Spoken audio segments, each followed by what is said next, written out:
bien aujourd'hui, très heureuse de vous retrouver, d'autant plus que nous allons entendre le récit de la résurrection dans l'évangile de Jean.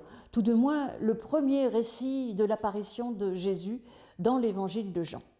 Donc au chapitre 20 de l'évangile de Jean, voici ce que l'évangéliste nous dit. Le premier jour de la semaine, Marie-Madeleine vient au tombeau dès le matin alors qu'il fait encore sombre. Et elle voit que la pierre a été enlevée du tombeau. Elle court trouver Simon-Pierre et l'autre disciple, l'ami de Jésus.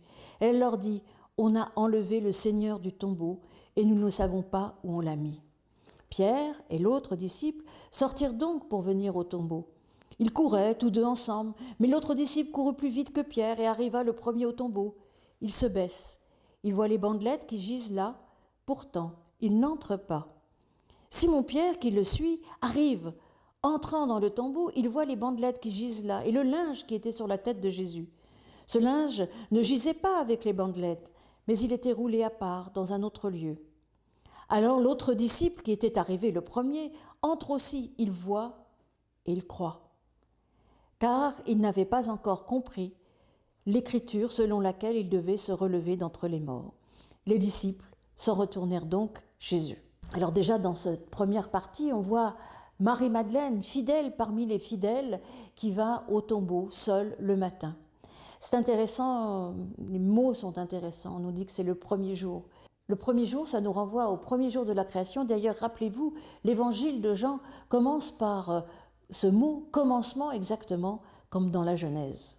Donc on est au premier jour de la création en quelque sorte, et on nous dit que c'est le matin, et Jean précise alors qu'il fait encore sombre.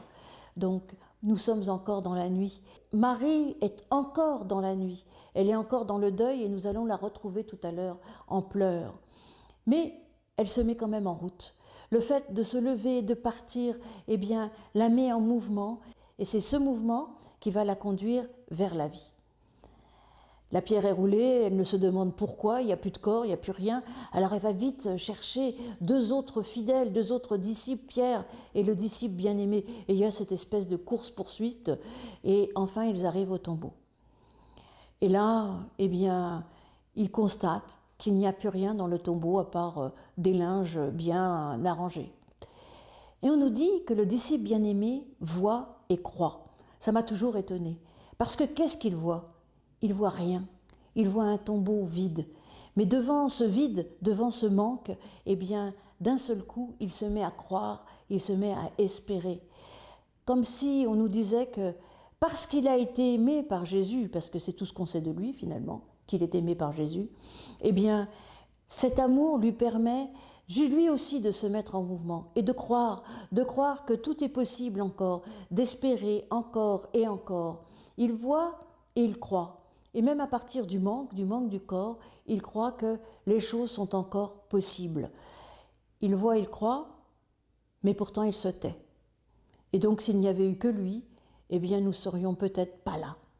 Donc continuons notre récit. Cependant, Marie se tient dehors, près du tombeau, et elle pleure. Tout en pleurant, elle se baisse pour regarder dans le tombeau. Elle voit alors deux anges vêtus de blanc, assis là, où gisait précédemment le corps de Jésus.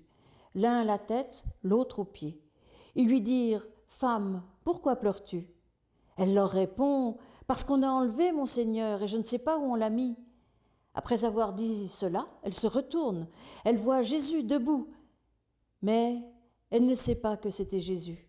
Jésus lui dit « Femme, pourquoi pleures-tu ? Qui cherches-tu » Pensant que c'était le jardinier, elle lui dit « Seigneur, si c'est toi qui l'as emporté, dis-moi où tu l'as mis, et moi, j'irai le prendre. » Jésus lui dit « Marie. » Elle se retourne et lui dit en hébreu « Rabouni », c'est-à-dire « maître ».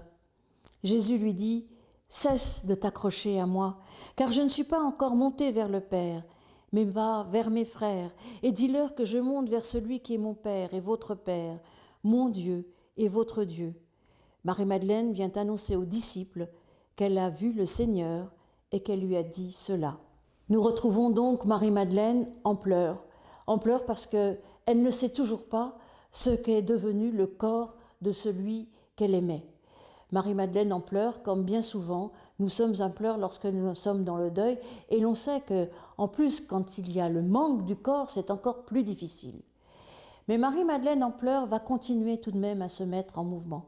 Elle prend certainement son courage à deux mains, courage qui nous manque souvent, et elle regarde. Elle regarde dans le tombeau, elle voit deux anges. Deux anges, c'est-à-dire des messagers, parce que le mot ange, en réalité, en grec comme en hébreu, ça signifie messager. C'est la même racine, vous entendez, dans ange que dans évangile, qui veut dire la bonne nouvelle ou la bonne annonce. L'ange, c'est celui qui annonce. Et les gens, ça peut très bien être des humains. On a ces images de personnes avec des grandes ailes, mais les anges, ça peut très bien être des hommes et des femmes qui nous annoncent la bonne nouvelle.